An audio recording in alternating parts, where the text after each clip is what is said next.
Hello, dear children, and welcome to another session of ICT class. I am Kritika, and today we are going to discuss the topic Spreadsheets and Introduction. This topic is for class 7, and in this topic, we will be covering some basic and most important things that spreadsheet helps us in doing. So, in this presentation, some of the main topics that we are going to discuss are: what is a spreadsheet? What are the basic features of a spreadsheet? What are the advantages of a spreadsheet? What are the different components that makes up a spreadsheet? What are the different types of data that we can enter in a spreadsheet? And some basic steps to select a range, to edit cell contents, to undo and redo cell contents, delete or insert rows, copying and moving data, and last but not the least, the autofill feature. Let's start with spreadsheet. Daniel Bricklin is known as the father of electronic spreadsheets. The first electronic spreadsheet was introduced in the year 1978. Later, Daniel Bricklin collaborated with Bob Frankston and made a modern type of electronic spreadsheet that we generally refer to as spreadsheet of Microsoft Excel. The first electronic spreadsheet was VisiCalc. It was basically used to perform millions of calculations with very little time. Now, a spreadsheet can be thought of as a large grid that contains thousands of numbers and formulas that are used to perform automatic calculations. A spreadsheet is an electronic sheet that has thousands of rows and columns that helps to store data and create different types of database. An electronic spreadsheet generally supports the functionality for the calculation purpose. The electronic spreadsheet has certain features. It provides error-free calculations. It displays data in the form of tables and supports graphics to view visual items. Different types of data formatting tools are available to make the data look more attractive. Automatic recalculations is also performed with the help of spreadsheets. The data sorting feature makes you arrange the data in any particular order, that is ascending or descending order. You can protect your data with the help of spreadsheet using different type of function, that is you can apply password protection to save your data from any external utility. Now, let's just understand what are the different advantages of spreadsheet. A spreadsheet is easy to learn. It supports huge amount of data. Now, a spreadsheet program is learned by any person who has little knowledge about the computers, and as the spreadsheet has thousands of rows and columns, so it makes easy for the storage of different types of numeric data in bulk. So inside the rows and columns, the user can save thousands of data for permanent storage. A spreadsheet uses formula, and once you enter formula, it makes the calculation correct and set of data can be calculated with the help of formula. Now, using a formula, the calculation part is reduced and it saves our time. There are built-in functions and formulas which are time-saving that helps in performing both simple and complex calculations. The electronic spreadsheets are very interactive, as you can type or change the data or any type of formula anytime.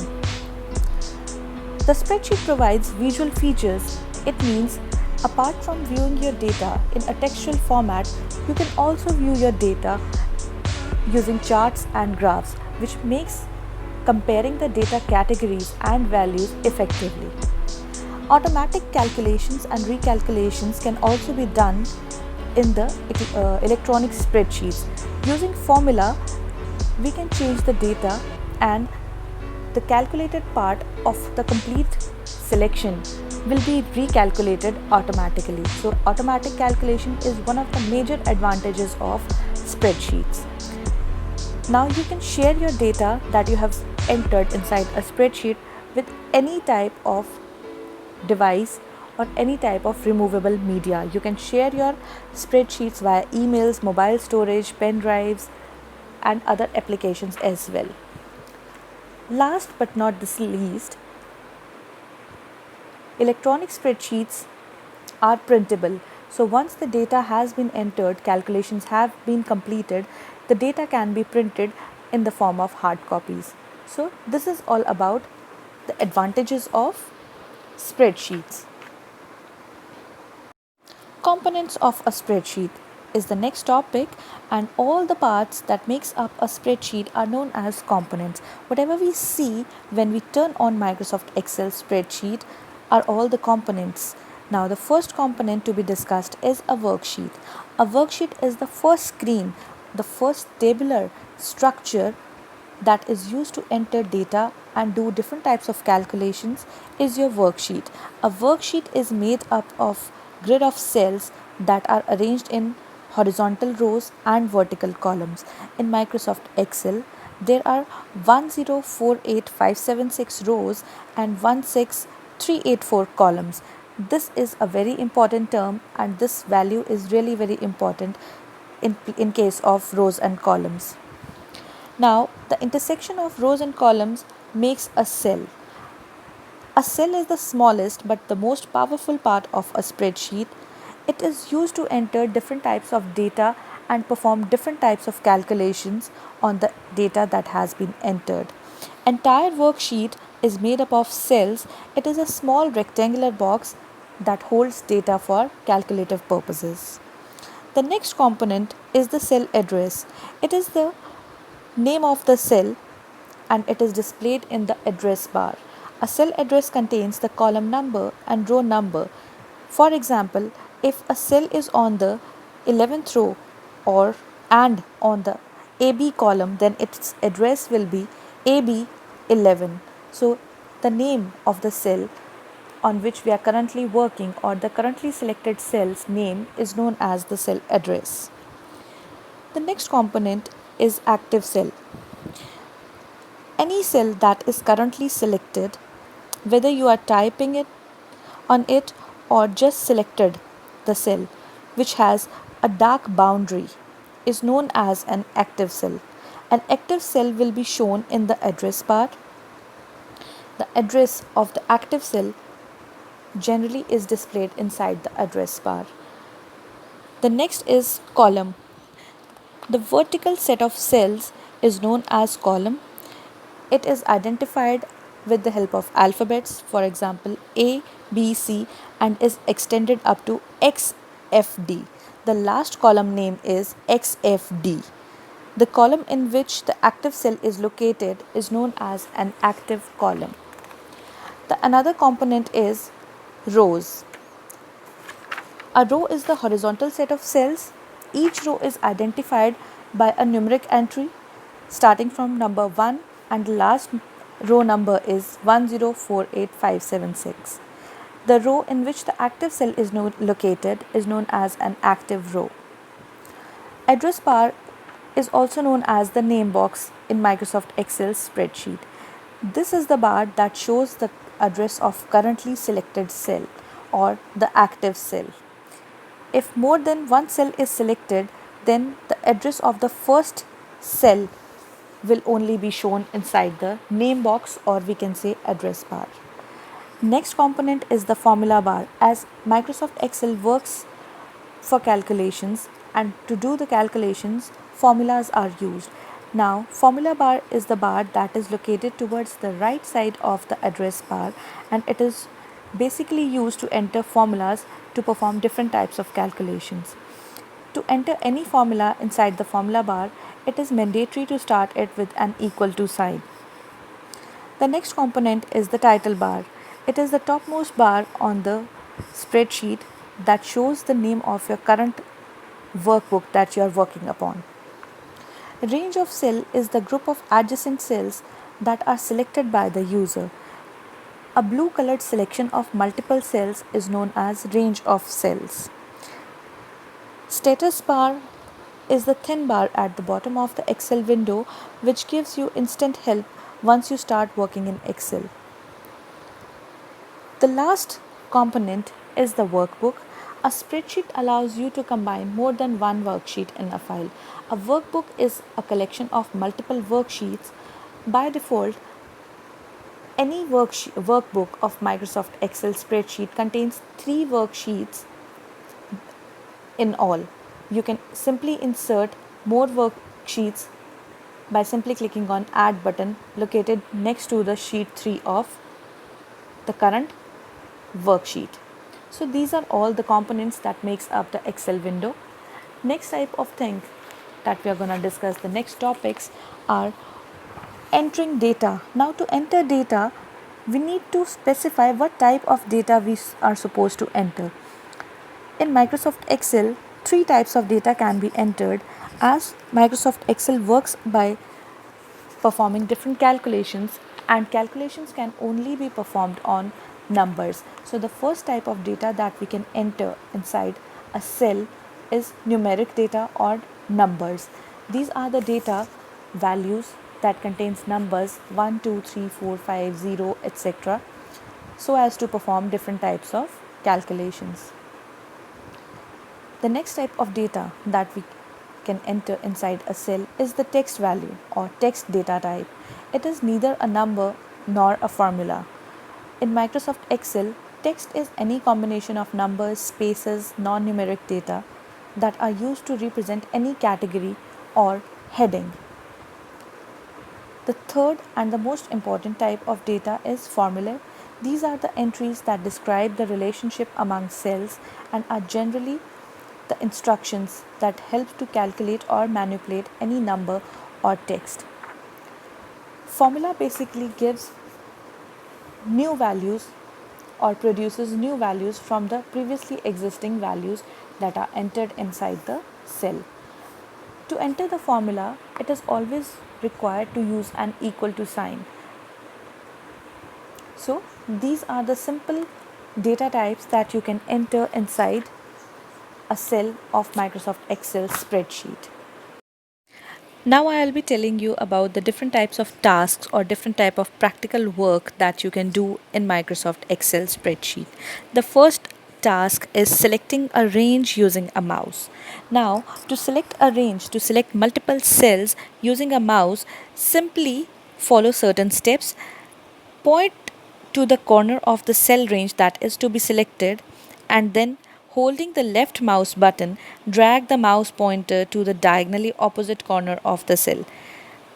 If you had either started with A4, you need to drag the mouse pointer to C7 or any other cell that you want to select. In this way, your range will be selected using a mouse click. Another type of selection can be done using a keyboard. To select a range using a keyboard, you can simply point to a corner of the cell range that is to be selected. Simply press the shift key from the keyboard and move to the diagonally opposite corners of the cell using arrow keys. Now release the shift key and you will see that the range will be selected on the screen. This is how you can select a range using a mouse or a keyboard. Next is to edit cell contents. You can edit the cell contents in 2 ways, either by overwriting or by simply partially modifying the cells. To edit the cell contents by overwriting, simply follow the steps. The first step is select the cell that you want to edit. You can select the cell simply by clicking over it using a mouse. Now, type in the new contents. For example, you have entered 32 value in any cell and you want to overwrite it. Simply click on the cell value 32 and press any other new value. Hit the enter key and you will see that the value will be changed and that the value has been changed. So in this way you can edit the cell contents simply by overwriting. The another method to edit cell contents is partial modification. In some minor corrections, we need to change the cell values. So just to make minor corrections, partial modification is done. Select the cell that you want to edit For example, you have entered 135 instead of 35. So, instead of deleting the complete value, you can simply modify it with the help of partial modification. In the same way, click on the cell wherein you have written 135. Then, to edit its contents, click on the formula bar and simply select or use the mouse pointer and click between the value that you want to erase. For example, you want to erase 1 from 135, click between 1 and 3 and simply press the backspace key. 1 will be removed and you can see that the values have been modified. In this way, you can modify the cell contents partially. These are the two ways in which you can edit cell contents. These are overwriting and partial modification. Sometimes you need to reverse the last action. So in this case, you need to do a certain type of task, that is undoing. Undoing means action that is reversed or that has been erased. Undo means to reverse an action or erase an action. To undo the contents, to undo anything, simply press the Ctrl plus Z shortcut key. This is the shortcut to undo any action that you have made.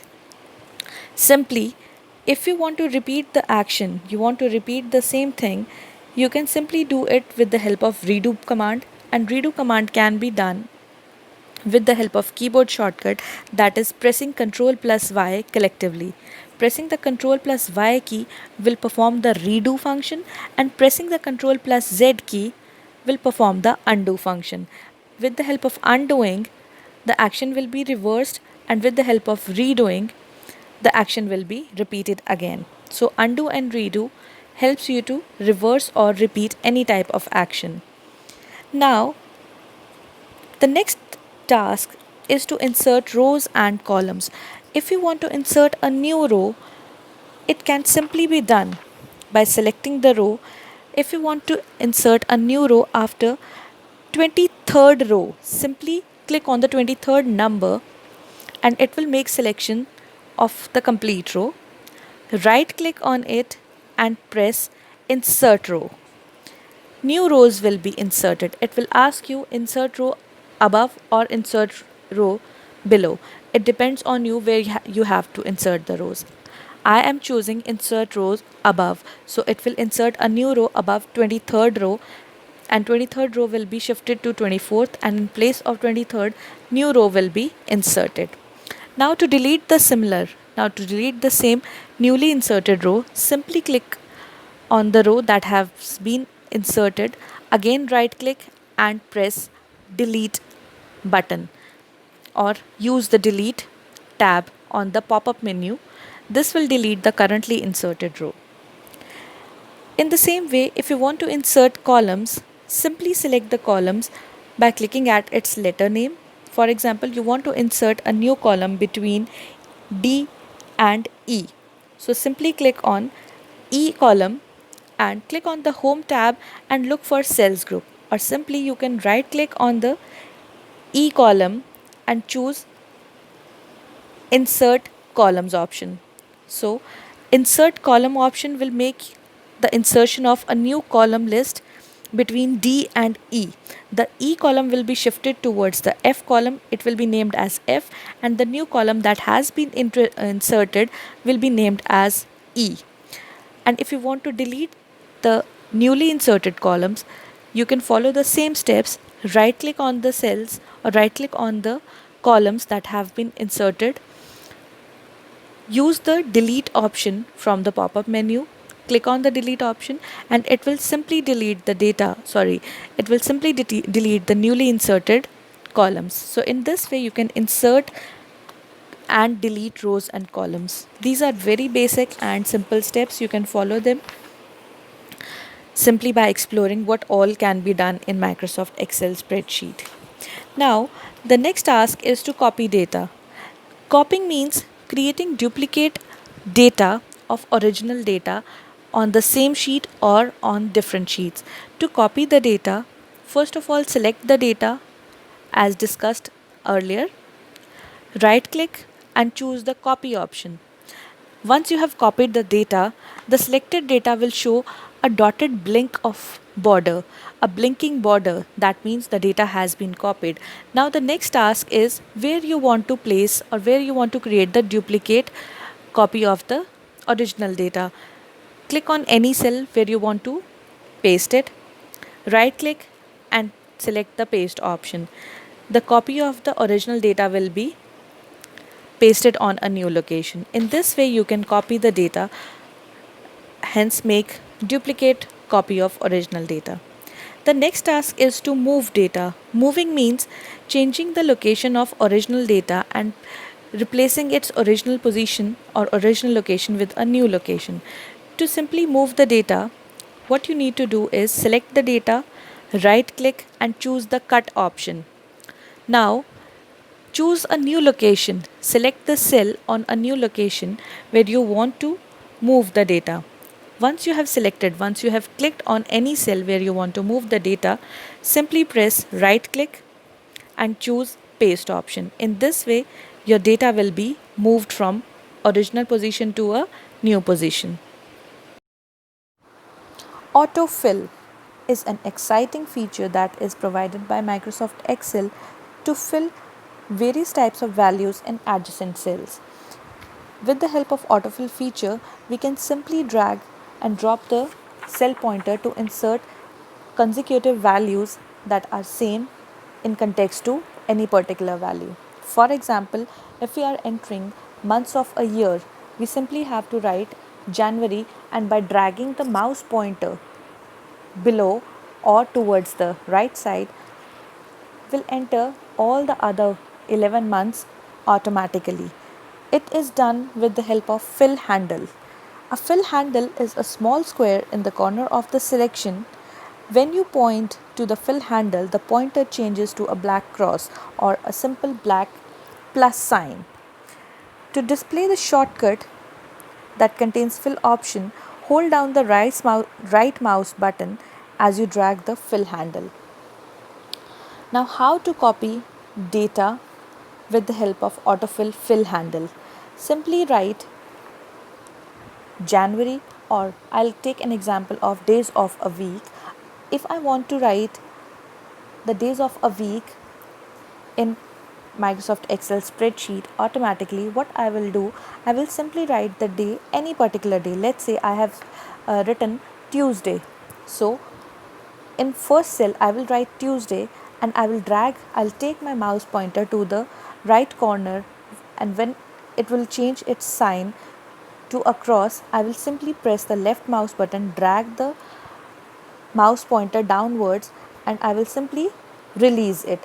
Wherever I will release it, all the data that has been selected for a particular range will be entered automatically. In this way, the autofill feature helps you enter different types of data in adjacent or consecutive cells one after another. This is autofill feature. It is really very important. You can enter different types of values, numbers and textual information simply by dragging and dropping with the help of black cross at the rightmost corner of spreadsheet. Thank you so much. This is all about the chapter Spreadsheets and Introduction. Hope this video turns out to be beneficial in doing different types of tasks with the help of electronic spreadsheet, that is Microsoft Excel. Make the most out of it. Thank you so much. May God bless you all.